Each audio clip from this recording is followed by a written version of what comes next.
자, 오늘 하나님께서 주시는 말씀, 우리 사도행전 13번째죠. 13번째 강해로서 7장의 말씀을 하고 있는데, 자, 우리 스데반이 전한 복음이란 제목으로 두 번째 시간을 가지고자 합니다. 우리 지난주에 했었던 스데반의 설교에서 우리가 기억해야 될 인물이 한 사람이 있다면 누구죠? 아브라함이요. 아브라함. 일주일이 지나도 기억이 나는 이 사람은 설교자밖에 없나요? 그러니까 저는 요즘 사도행전에 푹 빠져 살아요. 정말 사도행전 좋아요. 그러니까 사도행전 강해를 하면서 제가 예전에도 사도행전 수없이 읽었지만 더 깊은 은혜를 내려주고 계신 분을 알기 때문에 여러분들도 함께 갔으면 좋겠어요. 사도행전을 열심히 읽어보십시오. 우리의 삶의 목적이 선명하게 드러날 줄 믿습니다. 그래서 이 스데반의 설교는 그런 부분들을 우리들에게 더 한 줄 아주 선명하게 그어줄 거라고 저는 생각을 합니다. 좀 긴 설교라서 벌써 몇 번째 하게 되는 건데, 자, 지난주에 우리가 보았던 사도행전 7장 2절에서 3절 말씀을 우리가 한번 다시 읽으면서 빈칸을 채워보도록 하겠습니다. 스데반이 이르되 여러분 부형들이여 들으소서. 우리 조상 아브라함이 그렇죠, 하란에 있기 전 메소포타미아 갈대아 우르지오 그 지역에 있을 때에, 매우 중요한 단어입니다. 이 스데반의 설교에서 가장 중요한 단어라고도 말할 수 있어요. 영광의 하나님. 영광의 하나님이 그에게 보였다. 이르시되 내 고향과 친척을 떠나 내가 내게 지시할 땅이요, 보일 땅으로 가라. 보일 땅, 보여주신다는 거예요. 가기만 하면 보여준다 이거예요. 마치 우리의 눈이 너무 나빠서 가까운 데밖에 보지 못할 때 우리가 그곳에 가야만 보이는 그런 상황이라고 생각하면 딱 좋아요. 가기 전부터 다 알 수는 없어요. 근데 가면 하나님께서 보이게 하시는 거예요. 이런 하나님의 귀한 말씀은 언약이 되고 그 언약은 성취될 것을 믿습니다. 아브라함의 그 언약, 우리가 언약에 대해서 조금 더 본다면 5절과 6절이죠. 5절과 6절 우리 다 같이 한 목소리를 읽으면서 빈칸을 채웁시다. 시작. 그러나 여기서 발 붙일 만한 땅도 유업으로 주지 아니하시고 다만 이 땅을 아직 자식도 없는 그와 그의 후손에게 소유로 주신다고 뭐 하셨다고요? 약속하셨다는 거예요. 약속. 아직 땅이 없어요. 아직 보이지도 않았어요. 아까는. 그런데 이 땅 아직 자식도 없어요. 땅도 없고 후손도 없어요. 그런데 뭐만 있어요? 약속만 있어요. 아주 중요한 개념이에요. 아브라함은 약속을 믿은 사람이에요. 뭐 믿음의 조상이라고 말하는데 뭘 믿은 사람이라고요? 약속을 믿은 사람이에요. 믿음의 사람, 약속을 믿은 사람. 믿음의 사람은 약속을 붙든 사람이다 이 말이에요. 여러분들도 그런 믿음의 사람이 되시기를 주님의 이름으로 축원합니다. 6절입니다. 하나님이 또 그와 이같이 말씀하시되 그 후손이 다른 땅에서 나그네가 되리니 그 땅 사람들이 종으로 삼아 400년 동안을 괴롭게 하리라 하시고, 저만 읽는 분위기입니다. 잘 따라오고 계신가요? 베데스다 아멘. 네, 큰 소리로 응원 좀 해주세요. 자, 오늘 보시면은 저는 흥분됩니다. 자, 이제 오늘은 누구를 말할 것 같습니까? 그렇죠, 요셉. 지난주에 하려고 했는데 못했어요. 그 다음에 또 누구를 해야 됩니까? 요셉으로 또 끝내요. 왜 이렇게 빨리들 집에 가고 싶어 하세요? 얼마나 시원하고 좋아요. 모세까지 하십시다. 오늘 싫으세요? 한번 해보자고요. 모세 하면 떠오르는 게 뭐예요? 저는 물이 떠올라요. 물에서 건진 사람이 모세니까. 시원하잖아요. 벌써 이름부터가. 해보자고요. 반응이 이렇게 없지? 오늘 제가 너무 기분이 좋아서 그러나 봐요. 자, 요셉의 이야기를 하겠습니다. 요셉과 언약이라고 제목을 붙이고 한번 오늘 9절에서 10절 말씀 읽어봅시다. 저만 너무 앞서가면 안 되기 때문에 여러분들에게 제가 계속해서 읽자고 말합니다. 성경 강해를요 들을 때 설교자가 아주 수려한 말과 뭐 기가 막힌 예화나 여러분들이 한 번도 들어보지 못한 이야기를 그런 걸 기대하지 마시고요, 사도행전을 제대로 읽고 이해하자, 그리고 이것을 내 것으로 만들자, 이런 각오가 난 더 중요하다고 봐요. 여러분 사도행전을 한 번이라도 읽어야 된다는 생각이 드는 거예요, 이번 사도행전 강의하면서. 자, 그래서 9절 10절을 여러분들의 입으로 한번 읽어보십시오. 시작.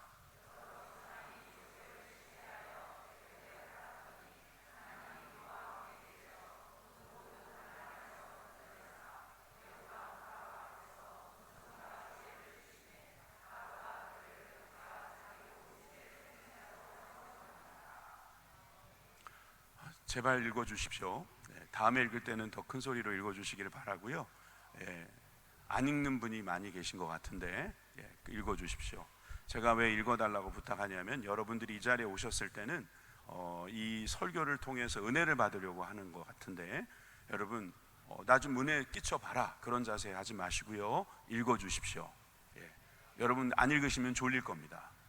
자, 예언하죠. 안 읽으면 다음 설교에도 이해가 안 될 것입니다.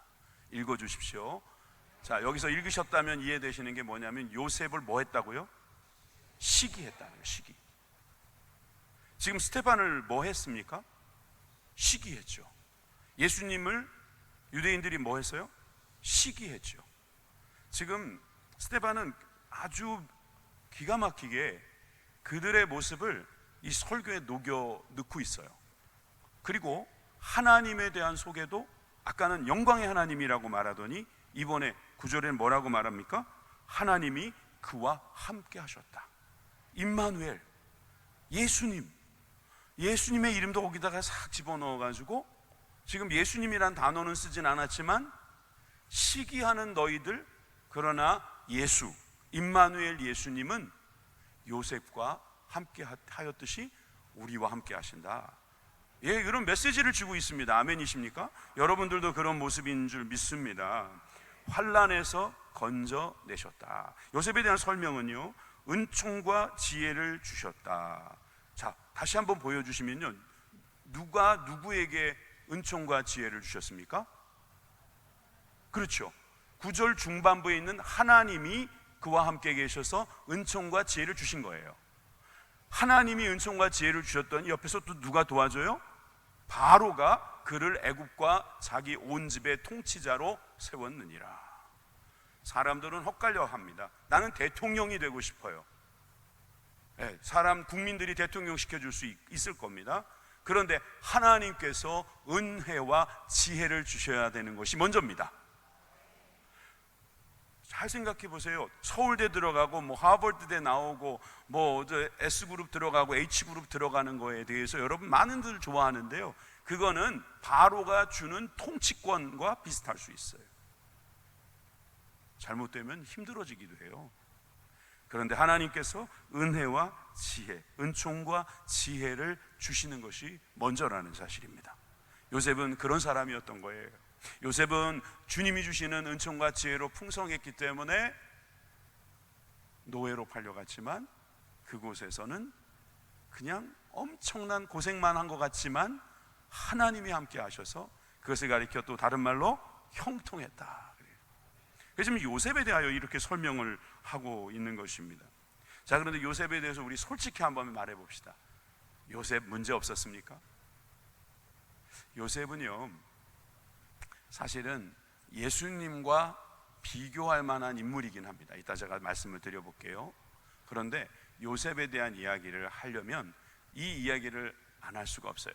저 꿈꾸는 자가 온다, 채색 옷을 입는다, 형님들의 잘못을 고자질한다, 꿈을 많이 꿔서 심지어 부모님도 자기한테 전한다, 이런 좀 튀는 아이였다, 이렇게 여러분 알고 계시죠? 맞아요. 그건 맞아요. 창세기 37장 2절에 보십시오. 야곱의 족보는 이러하니라. 요셉이 17세의 소년으로서 17살이면요, 우리나라에 요즘 17살 굉장히 커 보이죠? 다른 나라 가보면 17살은 아저씨로 보이거나 처녀로 보입니다. 17살 소년으로서 그의 형들과 함께 양을 칠 때에 그의 아버지의 아내들 빌하와 실바의 아들들과 더불어 함께 있었더니 그가 그들의 잘못을 아버지에게 말하더라. 17살이나 되는 아이가 고자질을 하고 있습니다. 근데 누구의 아이들을 고자질하는가 다시 한번 보여주세요. 누구요? 빌하와 실바? 빌하와 실바가 누구야? 여러분들이 이름이 낯선 이유는 뭐예요? 첩이니까 그래요. 첩의 자녀들은 무시하고 있는 거예요. 요놈의 녀석이 17살 정도 되니까 보이는 거예요. 그러니까 누구의 자녀들한테는 불공평하게 어떻게 보면 자기 멋대로 하느냐 하면은 첩의 자녀들한테는 만만하게 보고 고자질도 할 줄 아는 그런 인물이었어요. 아버지가 채색 옷을 입혀줬어요. 자, 그러면 여러분 같으면 아유 감사합니다, 저를 특별히 사랑해 주셔서 감사합니다 그러고 고이고이 보관하고 특별한 날에만 입을 것 같지 않습니까? 안 그럴 것 같은 분 한번 손 들어보세요. 나는 형님들이 일하는 데 가서 채색 옷 입고 다니겠다고 하는 분이 있으면 손 들어보세요. 우리는 한 명도 없거든요. 근데 요셉은 그딴 짓을 하더라 이거예요. 형들이 좋아하겠어요? 안 좋아하겠어요? 안 좋아했어요. 그 대목을 읽어보면 그에게 평안이라는 말도 하지 않았다. 여러분, 인사를 안 했다는 거예요. 요즘 애들 뭐 특이한 말 쓰대요. 쌩깐다. 난 그게 뭔가 했어요. 그랬더니 아는 척을 안 하는 거래요. 아는 척을 안 한다. 아는 척을 안 하는 거예요. 왜? 자꾸 고자질하고 자꾸 미운 털 박힌 모습이 있고. 여러분, 그러니까 요셉이라는 사람의 능력이 탁월하다는 이야기는 할 수가 없어요. 어머니 잘 만난 거고, 아니면 어머니 때문에 어떻게 보면 측은지심에 그 아들이, 요셉이라는 아들이 사랑을 받은 거죠. 그거는 다른 말로 은혜일 뿐인데 요셉은 그걸 잘 몰랐던 것 같아요. 사실 요셉은 이런 사람이었습니다만 성경은 요셉에 대해서 이런 기록도 하고 있습니다. 시편 105편 17절에서 19절 말씀입니다. 그가 한 사람을 앞서 보내셨으며 요셉이 종으로 팔렸도다. 그의 발은 착고를 차고 그의 몸은 쇠사슬에 매였으니 곧 여호와의 말씀이 응할 때까지라 그의 말씀이 그를 단련하였도다. 한 사람을 앞서 보냈다. 요셉이 종으로 팔렸다. 요셉이 바로 그 한 사람이었는데 그 한 사람이 가서 착고도 차고 쇠사슬도 메었지만 여호와의 말씀이 응할 때까지 그의 말씀이 그를 단련하면서 그를 사용하시는 모습을 볼 수 있습니다. 하나님의 은혜와 지혜가 그에게 있었다 하는 것이죠. 여러분, 요셉은 아브라함의 자손 중에 한 사람인데 그에게 하나님의 은혜와 지혜가 있어서 그에게 주시는 땅, 그에게 주시는 자손, 아브라함에게 약속하셨던 그것이 그대로 이루어지고 있다는 사실을 여러분 믿고 계십니까? 믿으시면 더 큰 소리로 아멘 하십시오. 여러분, 요셉, 여러분들의 후손 가운데 요셉과 같이 아주 큰 인물이 나오기를 바랍니다. 왜 여기 아멘 안 하시는 분들은 난 책임 안 지겠습니다. 전 분명히 여러분들이 축복했습니다. 여러분들의 자녀들 중에는 요셉과 같은 큰 인물이 나올 줄 믿습니다. 예, 두 번째 해주는 이 배려심을 보십시오. 자, 잘 따라오고 계시는데, 자, 7장 11절로 다시 갑니다. 요셉에 대해서 이렇게 말하고 있습니다. 그때 애국과 가나안 온 땅에 흉년이 들어 큰 환란이 있을세 우리 조상들이 양식이 없는지라 야곱이 애굽에 곡식이 있다는 말을 듣고 먼저 우리 조상들을 보내고 또 재차 보내매 요셉이 자기 형제들에게 알려지게 되고 또 요셉의 친족이 바로에게 드러나게 되니라. 요셉이 사람을 보내어 그의 아버지 야곱과 그 친족 75사람을 청하더니. 조금 더 보여주세요. 흉년 들었다, 큰 환란이 있었다, 7년 알고. 자, 12절에 보니까 애굽에 곡식이 있다는 말을 듣고 먼저 우리 조상들, 스데반은 우리 조상들이라는 표현을 굳이 씁니다. 12지파를 보냈다 이렇게 안 하고, 뭐 이스라엘의 후손, 야곱의 후손 이렇게 말 안 하고 우리 조상들이라고 말하고 있어요. 자, 우리 조상이라고 말하면 이 설교를 듣고 있는 유대인 당신들과 나 공감대를 갖고 이 메시지에 들어오게 만드는 거예요. 또 재차 보냈대요. 처음에도 보내고 두 번째 보내면서 알려지게 되어서 나중에 어떻게 됐다 그래요? 바로에게도 알려지게 되고, 그리고 요셉이 나중에 자기가 누구인지를 실토하고, 그리고 나서 아버지와 온 친족 75사람이 어디로 왔다? 애굽으로 왔다. 이렇게 짧은 이야기를 압축해서 이야기했어요. 그런데 여기에서 여러분들이 알고 있는 내용하고 틀린 부분이 있다는 걸 아세요? 지난주에 이어서 스데반 설교를 여러분들이 많이 못 들은 이유, 설교자들이 스데반 설교를 설교로 하기 힘들어하는 이유 중에 또 하나가 여기에 나타납니다.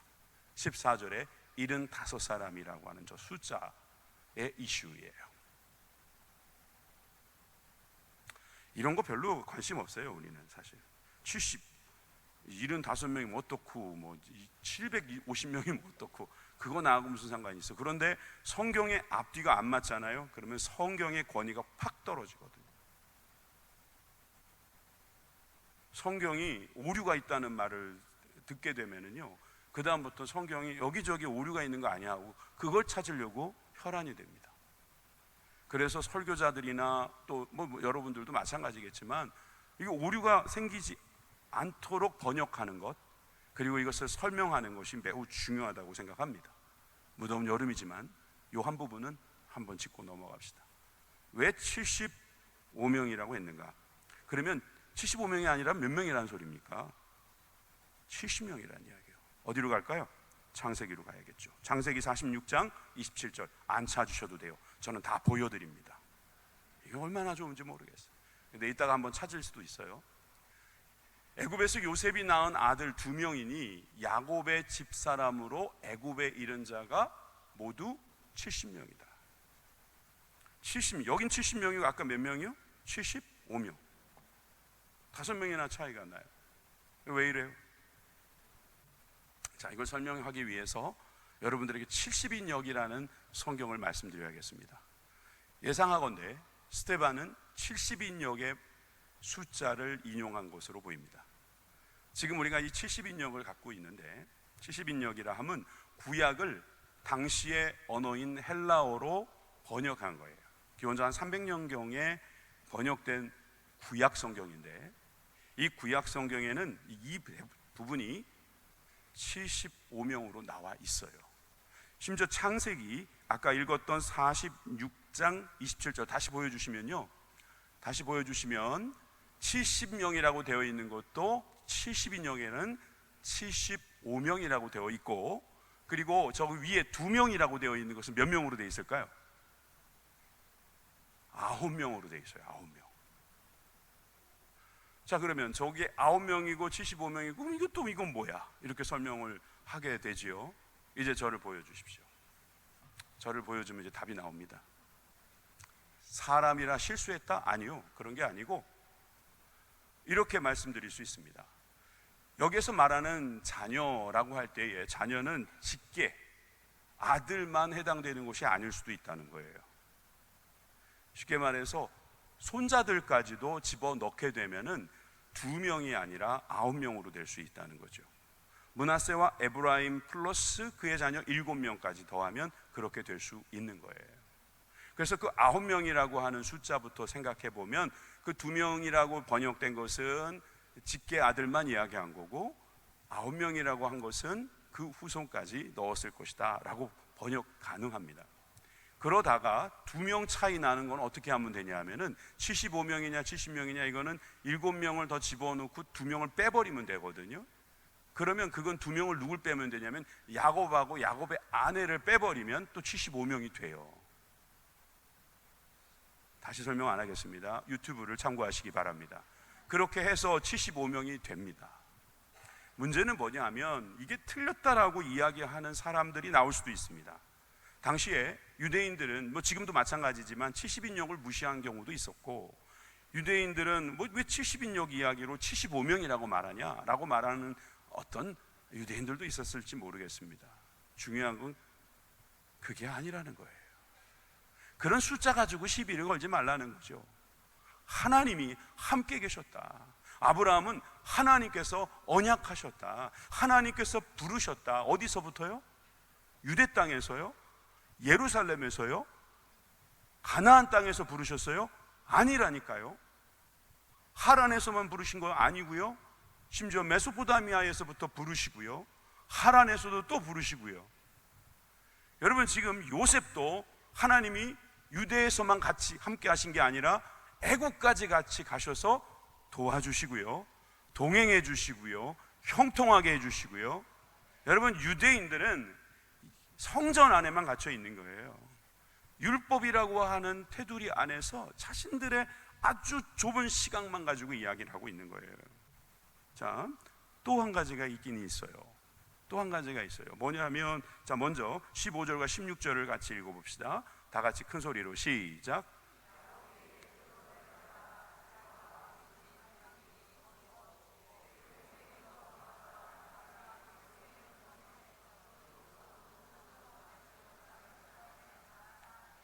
아멘. 예.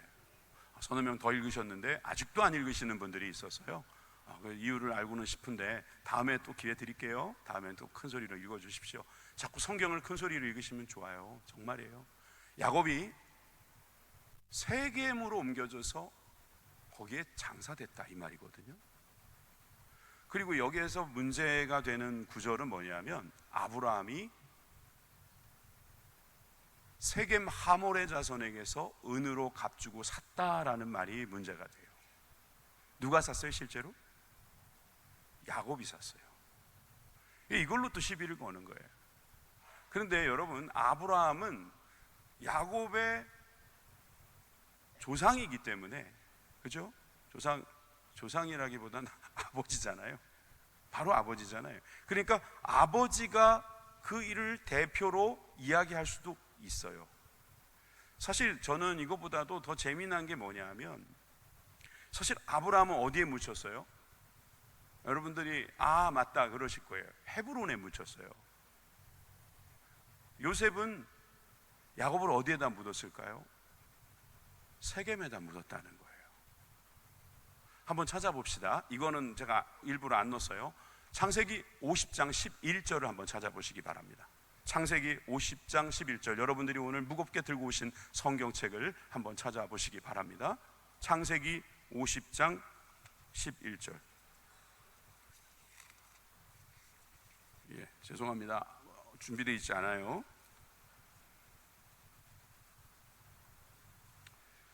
자, 창세기 50장 11절 80페이지인데요. 같이 한번 읽어봅시다. 시작. 그 땅 거민 가나안 백성들이 아닷 마당의 애통을 보고 이르되 이는 애굽 사람의 큰 애통이라 하였으므로 그 땅 이름을 에벨 미스라임이라 하였으니 곧 요단강 건너편이더라. 아멘. 어느 건너편이라고요? 요단강 건너편. 그리고 이름도 아닷 마당, 그 다음에 에벨 미스라임.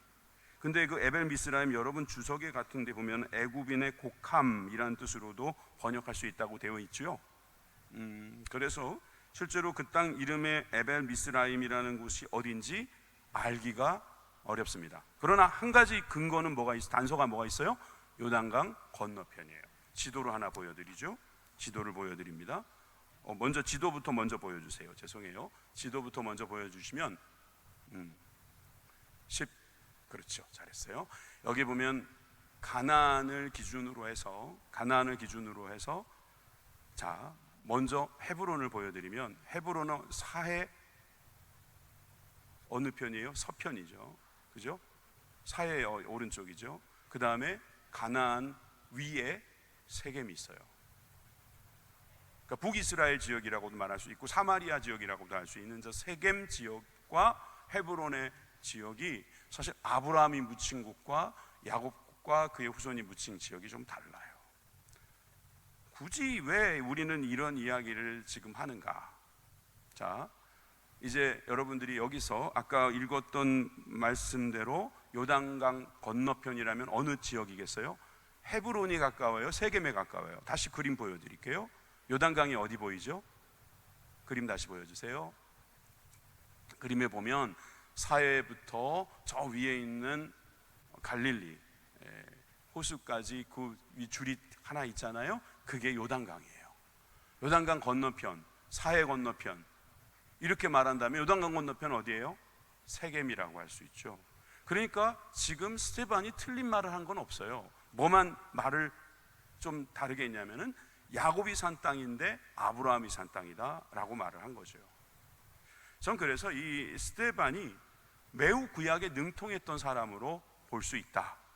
그는 집사라고 했고 사도들이 구제하는 일에 너무 많은 시간을 쓸 수 없어서 뽑힌 집사라고는 하지만 그에게는 구약에 대한 해박한 지식, 그래서 이렇게 유대인들 앞에서도 구약에 대한 설교를 당당하게 했고 또 훗날 설교자들도 그가 설교했던 내용들을 가지고 이렇게 분석까지 할 수 있는 능력이 있었던 사람이다. 자, 여호수아 24장 32절에도 보니까 요셉의 뼈를 세겜에 장사하였다. 이곳은 야곱이 크시타를 주고 세겜의 아들 하몰의 자손들에게 산 밭이라 이것이 요셉의 자손의 기업이 되었다라고 하는 자료도 있고요. 창세기 23장 19절에는 아브라함이 막벨라구를 샀다는 말도 거기에 쓰여져 있습니다. 자, 그러니까 다시 말씀드리지만 유대 땅을 두 군데로 나누어서 지금으로 말하면 북이스라엘이나 남유다, 뭐 지금이 아니군요. 그 당시에로 말하면 북이스라엘과 남유다 양쪽의 모든 지명을 다 생각나게 하는 문구를 굳이 쓴 것 같아요. 아브라함이 산 땅, 아브라함이 묻힌 땅, 그러면은 헤브론이 생각날 것이고 실제로 야곱이 묻힌 땅, 요셉까지 묻힌 땅, 세겜이 생각날 것이니까 지금 부형들이여 라고 말하면서 듣는 모든 유대인들은 사마리아 지역, 유대 지역 가릴 것 없이 양쪽 지역에 모두 다 우리 조상들이 묻혀 있다.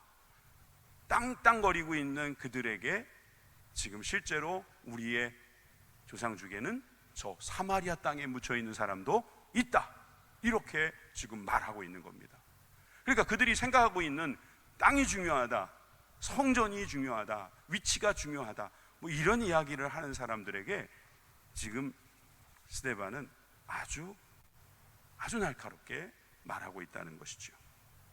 결국 이런 이야기입니다. 요셉의 이야기를 꺼낸 이유는 요셉 그 한 사람으로 인해서 많은 일들이 일어나게 됐는데 결국 그것은 생명을 살리기 위한 일이었다라고 하는 것이고, 그것은 하나님께서 그에게 은혜와 지혜를 주시면서 하나님께서 그를 통하여 쓰시는 분이시다는 거죠. 요셉이 중요한 것도 아니고 요셉을 총리로 만든 바로가 중요한 것도 아니고 애굽이라는 땅이 중요한 것도 아니고 세겜이니 헤브론이니 그게 중요한 게 아니고 숫자가 중요한 게 아니고 하나님께서 함께 하셨느냐 그렇지 않느냐의 차이가 바로 우리들의 관심사여야 한다, 그 말입니다. 자, 창세기 45장 5절을 결론으로 봅시다. 시작. 당신들이 나를 이곳에 팔았다고 해서 근심하지 마소서, 한탄하지 마소서. 하나님이 생명을 구원하시려고 나를 당신들보다 먼저 보내셨나이다. 누가 보냈다고요? 형님들이 보냈잖아요. 아니에요? 바로가 보낸 거 아니에요? 하나님이 보냈다는 거예요. 하나님이. 아멘 하시기를 바랍니다. 세 번째, 모세와 언약입니다. 이제 벌써 모세와 언약으로 들어갔어요. 자, 이제 모세 이야기를 합시다. 사실 이 모세 이야기를 하기 전에 아까 제가 이야기해드리기로 했던 요셉과 예수님의 공통점을 한번 제가 이야기하고 모세도 그 공통점이 있다는 것을 말씀드릴게요. 사실 지금 스데반은 예수님 이야기를 해야 돼요. 성경과 율법을 어그러뜨리고 있다, 예수님도 그랬다, 그러니까 너도 그런 것이고 그러니까 둘 다 문제다라고 말하고 있는 유대인들에게 지금 아브라함부터 시작해서 요셉, 모세까지 이야기를 하고 있는데요, 요셉과 예수님의 공통점, 모세와 예수님의 공통점이 무려 12개 이상 된다는 사실 여러분 아십니까? 먼저 요셉과 예수님의 공통점이 이렇습니다. 첫 번째는 이 두 분 다 요셉과 예수님이 아버지의 깊은 사랑을 받았으나 형제들에게 미움을 받았다. 이 이야기는 예수님도 같은 민족들에게 미움을 받았다, 이런 이야기로 해석할 수 있죠. 이 둘은 두 번째는 자신들이 미움을 받는 곳에 가라고 하는 명령에 순종했다. 요셉도 형들이 미워하는 거 뻔히 알면서 가라고 하면 순종하며 갑니다. 예수님도 마찬가지로 유대인들이 그들을 미워하는 것을 알지만 순종하여 오셨습니다. 셋째, 이 둘 다 죽이려는 음모가 있었습니다. 모의가 있었어요. 네 번째, 의복을 빼앗겼습니다. 살다 보면 의복 빼앗기는 일이 자주 있죠. 자주 있잖아요, 그죠? 저는 한 번도 없었어요. 아마 의복 빼앗긴다는 이야기는 흔한 이야기가 아닙니다. 그런데 성경이 의복 빼앗겼다는 이야기 많이 안 나옵니다. 두 공통점이죠. 자, 다섯 번째, 당시에 노예로 팔리던 가격에 둘 다 팔렸습니다. 노예로 팔렸는데 가격도 노예 가격입니다. 둘 다 죄의 유혹을 받았고 그 유혹을 뿌리쳤습니다. 둘 다 거짓으로 고발을 당했습니다. 둘 다 다른 죄인들과 함께 있었고 그중 하나는 구원을 받고 다른 하나는 구원을 받지 못했습니다. 둘 다 고난 후에 높임을 받았습니다. 둘 다 모두 자신의 백성들 그리고 타국 사람들 즉 이방인들에게 양식을 제공합니다. 요셉도 그랬고 예수님도 그랬죠. 그리고 예수님이 언제 양식을 줬습니까? 물론 오병이어 그것도 있겠지만 내 몸을 먹으라 하시면서 이방인인 우리들에게도 주님께서 그 몸을 주셨다는 것으로 의미를 부여할 수 있습니다. 두 분 다 백성들 그리고 형제들 그들을 알아보지 못하고 이방인 취급을 당합니다. 그리고 12번째, 그들은 모두 다 자신을 팔아버린 자신들에게 죄 지은 사람들을 어떻게 했다? 용서했다. 비슷한 점이 그 밖에도 찾으면 더 나올 것 같습니다. 그런데 지금 모세 이야기를 하고 있는데 모세는 어떨까요? 모세도 공통점이 많아요. 유아 살해 위기에서 둘 다 살아났어요. 동족들에게 배척을 당했어요. 광야에서 이방 여인을 아내로 취했어요. 모세는 취했죠. 그런데 예수님은 우리 같은 이방인들을 신부로 삼으셨잖아요. 그렇다 보면 모세하고 예수님의 공통점은 거기에 있다고 말할 수 있죠. 애굽의 하수를 피로 변케했습니다. 물로 포도주를 바꾸셨습니다. 공통점이죠. 그 다음에 이스라엘 백성들을 출애굽시켰죠. 하나님의 백성들을 세상에서 탈출시켰죠. 예수님은요. 홍해를 육지같이 건너셨죠. 그런데 예수님은 갈릴리 바다를 건너셨죠. 만나를 먹이게 했죠. 예수님은 생수를 먹이겠죠. 모세는 만나의 반석의 물을 마시겠죠. 예수님은 생명수를 우리에게 주셨죠. 십계명과 율법을 전수하는 모세와 예수님의 공통점은 하나님의 복음을 전파했다는 거고 40일 금식도 비슷하고 시내산에서 얼굴이 광채가 난 것, 변화산에서 광채가 난 것, 12지파의 족장을 이끈 것, 12명의 제자를 이끈 그 밖에도 수두룩합니다. 근데 지금 무슨 이야기를 하고 있는 거냐면 지금 스데반은 모세 이야기를 할 겁니다. 그런데 이 모세 이야기는 바로 예수님의 이야기이기도 합니다. 예수님을 어떻게 봐야 하는지에 대한 이야기입니다. 모세를 어떻게 봐야 하는지에 대한 이야기가 바로 예수님을 어떻게 봐야 하는지에 대한 이야기죠. 지난주에 제가 설교 모두에 사도행전 7장의 스데반 설교에 대한 표를 보여드렸는데 간단하게 이걸 보여드리면 이해가 되게 쉬울 것 같습니다. 우선 16절까지는 요셉의 이야기를 했는데 17절부터 43절까지 이제 모세 이야기를 할 거예요.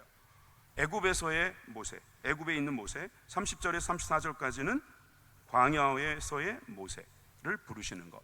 그 다음에 35절에서 43절까지는 출애굽 홍해 광야의 40년을 이야기하시고요. 그 다음에 증거의 장막과 성전의 의미에 대해서 또 성령을 거스리는 이스라엘에 대해서 이야기를 하는데 여기에 대한 공통된 주제가 뭐라 그랬어요?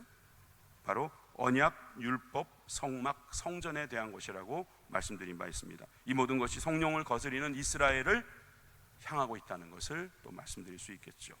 여러분, 이 언약, 율법, 그리고 성막, 성전, 이것을 다른 말로 줄이면 율법과 성전인데 여기에 대한 내용 중에서 오늘 모세의 이야기를 한다고 그랬죠. 자, 3, 4, 5번만 보면 자, 모세의 벌써 바꿔버렸네. 설명을 하고 바꾸면 좋겠어요. 스펄전 목사라는 분이 계세요. 설교의 황제라고 하는 분인데요.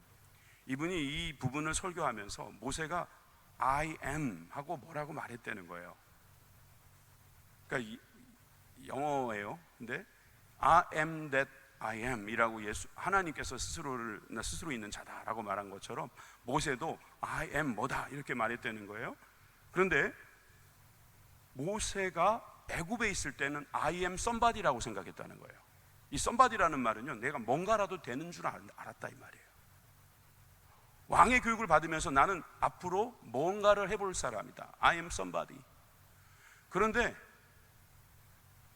노예를 하나 도와주다가 동포 노예 하나 도와주다가 나중에는 쫓김을 받는 도망자가 됐을 때는 I am nobody. 난 아무것도 아니라는 거예요. I'm nothing. 난 nobody라는 거예요.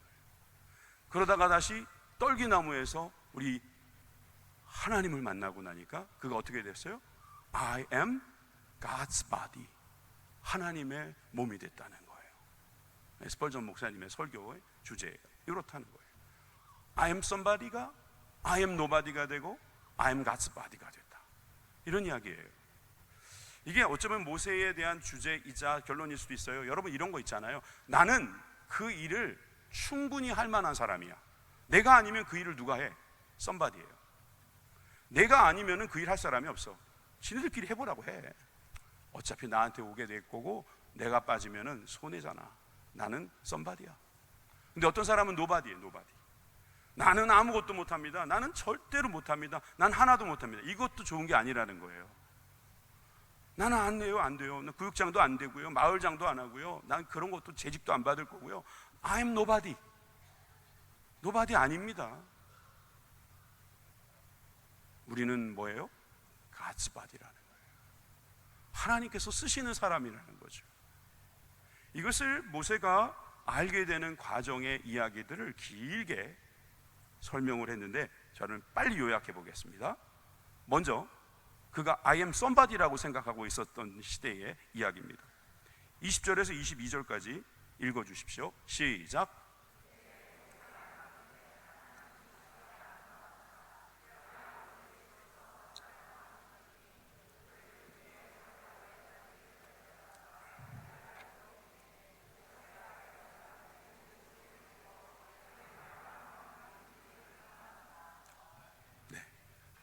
보시기에, 누가 보시기에?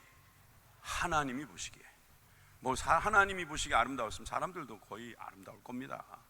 하나님이 보시기에 아름다운 사람인데 결국은 죽임을 당할 위기를 모면할 수 있었던 것도 하나님의 은혜가 아니었겠습니까? 그래서 바로의 딸이 자기 아들로 삼는다. 아까 바로가 총리로 통치자로 세웠다. 그런데 이제는 바로의 딸이 도와준다. 사실 제가 읽지는 않았습니다만 19절에는 다른 왕이 나온 새 왕이 왔는데 교활한 방법으로 라는 말도 표현해요. 아까 시기했다 그랬는데 사실 지금 유대인들이 교활한 방법으로 예수님과 스데반을 궁지로 몰아넣고 있잖아요. 그런데 당시에도 보면 이 모세도 교활한 방법에 의해서 노예로 되는 히브리 민족 중에 한 사람이었다는 말입니다. 그래서 그들이 그렇게 만들려고 했지만 또 결국은 하나님께서 그의 말과 하는 일을 능하게 만드셔서 하나님께서 크게 쓰시려고 준비하고 계시는 것을 알 수 있습니다. 그러니까 모세도 느낌은 왔는지 23절에서 25절에 이렇게 나옵니다. 나이가 40세 되매, 자, 이 부분도 이 스데반의 탁월한 부분인데요. 모세의 시기를 40, 40, 40으로 끊어서 120년으로 이렇게 조직화하는 것은 스데반이 어떻게 보면 정확하게 표현한 내용이고 스데반이 대표적인 사람입니다. 나이 40이 되었다. 이제 곧 우리가 이제 알죠. 우리는 약간 전지적 작가 시점에서 보잖아요. 40이 됐으니까 이제 어떻게 되는 거예요? 쫓겨나겠죠. 도망가겠죠. 그런데 그 형제 이스라엘 자손의 돌볼 생각이 나더니 40이 되니까, 부록의 나이가 되니까, 야, 나도 이제 뭔가 큰 일을 한번 해보자, 그런 생각이 들더라는 거예요. 자기가 히브리 민족이라는 것도 알게 되더라는 거예요. 그래서 한 사람이 온통한 일 당함을 보고 보호하여 압제받는 자를 위하여 원수를 갚아 애굽 사람을 쳐 죽이니라. 그는 그의 형제들이 하나님께서 자기의 손을 통하여 구원해 주시는 것을 깨달으리라고 생각하였으나 그들이 깨닫지 못하였더라. 히브리 민족이지만 그는 바로의 교육을 받았고 히브리 사람들, 동포가 자기를 알아주기만 하면 내가 히브리 민족 중에 영웅이 되어서 지도자가 되어서 저들을 이끌어줄 거라고 사람들이 인정할 줄 알았는데 웬걸 알아주질 않는 거예요. 여러분, 내가 생각할 때는 사람들이 나를 알아줄 것 같아요. 나 정도면 괜찮잖아. 하나님도 나를 위해서 이렇게 준비시켜 주셨는데 왜 나를 안 써주시지? 나를 왜 인정해 주지 않지? 그런 상황이에요. 26절에서 29절에 보니까 이튿날 이스라엘 사람끼리 싸울 때에 모세가 와서 화해시키려 하여 이르되 너희는 형제인데 어찌 서로 해치느냐 하니 그 동물을 해치는 사람이 모세를 밀어뜨려 이르되 누가 너를 관리와 재판장으로 우리 위에 세웠느냐? 내가 이제는 애굽 사람을 죽인과 같이 또 나를 죽이려 하느냐 하니 모세가 이 말 때문에 도주하여 미디안 땅에서 나그네 되어 거기서 아들 둘을 낳으니라. 이 아들의 이름들도 아주 참 고약한 이름이죠. 그런데 여러분 여기에서 보니까 누가 너를 재판장, 관리와 재판장으로 우리 위에 세웠느냐 이 말을 하면서 모세의 그 마음 속에 있는 생각을 꿰뚫어 보듯이 말을 하고 있다는 거예요. 사실 모세는요 도망자가 됐는데, 도망자인 것도 서러운데 가장 가증히 여기는 양치는 일을 합니다. 양치는 일을 해요. 그리고 자존심 상하게 장인의 양을 키웁니다. 장인도 너무합니다. 자기 양을 키우라는 말이 돼요. 야 사위야, 자네 힘든 것 같으니 내 양 몇 마리 가서 키워. 좀 줄만도 하잖아요. 장인의 양이나 키우고 있던 노바디, 난 아무것도 아닌 거예요. 나락으로 떨어진 거예요. 떨어질 대로 떨어져 있는 거예요. 지금 그 모습을 가지고 있는 이 모세에게 주님께서 오십니다. 오셔서 하시는 말씀을 우리가 보겠습니다. 30절에서 32절이죠. 40년이 참에 천사가 시내산 광야 가시나무, 40년이 또 찼으니까 80이 된 거죠. 80이 됐는데 가시나무 떨기 가운데서 주님께서 보인 거예요. 천사가 보인 거예요. 모세가 그 광경을 보고 놀랍게 여겨 알아보려고 가까이 가니 주의 소리가 있어 나는 내 조상의 하나님 즉 아브라함과 이삭과 야곱의 하나님이라 하신데 모세가 무서워 감히 바라보지 못하더라. 여러분 여기서 모세는 불타지 않는 저 나무를 보면서 아무것도 아닌 사람이었으나 하나님이 나타내 주심으로 말미암아 그는 이제 하나님의 사람으로 바뀝니다. 무슨 이야기냐면 하나님께서 오셔야만 된다는 거예요. 하나님이 나타나 주셔야만 내가 구원을 받는 겁니다. 하나님이 나에게 보여주셔야만 우리는 주님을 알 수 있는 것입니다. 나는 하나님을 모릅니다. 난 하나님에 대해서 전혀 믿을 수 있는 길이 없습니다. 예, 그렇다면 하나님께 구하십시오. 왜냐하면 여러분들이 노력해서 되는 게 아니기 때문입니다. 하나님께서 와 주셔야 합니다. 하나님께서 보여주셔야 합니다. 하나님께서 말씀해 주셔야 합니다. 믿으시면 더 큰 소리로 아멘 하십시다. 여러분 우리가 이 믿음을 가지고 있으면 주님께서 오십니다. 예, 주님께서 오셔서 그에게 말씀하시는 것처럼 나는 아이야의 하나님이다, 그런 말씀 해주시겠죠. 사도행전 7장 33절에 34절도 여러분들이 읽어주십시오. 시작. 주께서 이르시되 내 발에 신을 벗어라. 내가 서 있는 곳은 거룩한 땅이니라. 내 백성이 애굽에서 괴로움 받음을 내가 확실히 보고 그 탄식하는 소리를 듣고 그들을 구원하려고 나와 내려왔노니 이제 내가 너를 애굽으로 보내리라 하시니라. 아멘. 내 발에 신을 벗어라. 너의 과거에 있던 모든 것을 다 버려라. 너의 생각을 다 버려라. 벗어라. 여러분 이 신발이라는 말 참 이거 하나만 갖고도 설교를 몇 편을 할 수 있는 내용이기도 합니다. 그런데 여러분 주님께서 오셔서 제일 첫 번째 하신 말, 나는 누구의 하나님이다. 그리고 너는 벗어라. 벗어라. 이전에 내가 꽉 잡혀 있었던, 나는 노바디라고 생각했던, 아니면 나는 썸바디라고 생각했던 그 모든 신발을 벗어라. 나는 너가 서 있는 그 땅을 거룩하게 할 수 있는 하나님이다. 여러분 이 말씀을 하시고 하나님께서 그를 보내십니다. 구원자로 보내십니다. 드디어 그 사람이 하나님이 쓰시는 사람이 될 수 있었던 것입니다. 여러분 이것이 바로 모세가 하나님께 쓰임받는 과정에서 우리가 볼 수 있는 거죠. 그런데 35절에 보면 아까 우리 19절에는 27절이군요. 동물을 해치는 사람이 모세를 밀어뜨리면서 했던 말 기억나세요? 누가 너를 관리와 재판장으로 세웠느냐? 이 말을 또 합니다. 36절입니다. 그들의 말이 누가 너를 관리와 재판장으로 세웠느냐? 이제는 도망가지 않습니다. 이제는 도망가지 않아요. 똑같은 말을 했는데 거절하던 그 모세를 하나님은 가시나무 떨기 가운데서 보이던 천사의 손으로 관리와 속량하는 자로서 보내셨으니, 할렐루야. 모세를 이제는 관리하는 자로, 재판장으로 하나님께서 세워주시더라, 이 말입니다. 그렇게 됐을 때 이 사람이 백성을 인도하여 나오게 하고 애국과 홍해와 광야의 40년간 기사와 표적을 모세가 행했다. 근데 하나님께서 행하게 해 주셨다. 믿으시면 아멘 합시다. 37절에 그래서 이스라엘 자손들에 대하여 하나님이 너희 형제 가운데서와 그의 선지자를 세우리라 하던 자가 곧 누구라고요? 이 모세라는 거죠. 모세가 시내산에서 말하던 그 천사와 우리 조상들과 함께 광야교회, 남자만 60만 명이 되는 큰 교회, 그 교회를 이끌어가도록 만들어주신 분이 누구라고요? 하나님이라고. 여러분, 지금 시내산 같은 이방인의 땅에서도 지금 하나님의 말씀이 떨어졌고, 그곳에서 하나님이 모세라는 사람도 세우셨고, 그리고 살아있는 그 말씀, 좀 더 볼게요. 살아있는 말씀을 받아 우리에게 주던 자가 누구라고요? 이 모세라고요.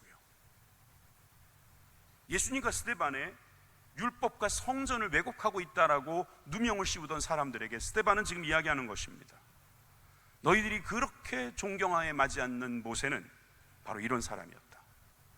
하나님께서 쓰시지 않으면 쓸 수 없었던 사람이다. 땅이 중요한 게 아니라 하나님께서 하시는 것이 중요하다. 이 말씀을 우리들에게 해주고 계신 것입니다. 자, 오늘 설교 여기까지 해야 될 것 같아요. 사실 몇 구절 더 남았는데 여기까지 해도 될 것 같죠, 그죠? 여기까지 하고 제가 다음 주 연결해서 할게요. 그러면 여기까지만 정리를 한다면 뭐예요? 요셉도 그렇고 모세도 그렇고 예수님과 비슷한 삶을 살았지만 그 가운데서 하나님이 모든 일을 준행하셨다. 영광의 하나님께서 영광을 받으시기 위해서 하신 일이다. 너희들이 생각하는 그런 제한된 성전, 그거 아니고, 우리에게만 주었다라고 하는 그 율법, 그것도 아니고, 하나님께서 영광을 받으시기 위해서 그 인자, 바로 예수님을 보내셨다. 이 말씀을 지금 스데반은 계속 하고 있는 것입니다. 우리들의 삶 속에도 요셉과 같이 하나님께서 동행하시고 모세와 같이 하나님이 특별히 들어 쓰시는 저와 여러분들의 삶이 계속되기를 간절히 축원합니다. 기도하겠습니다.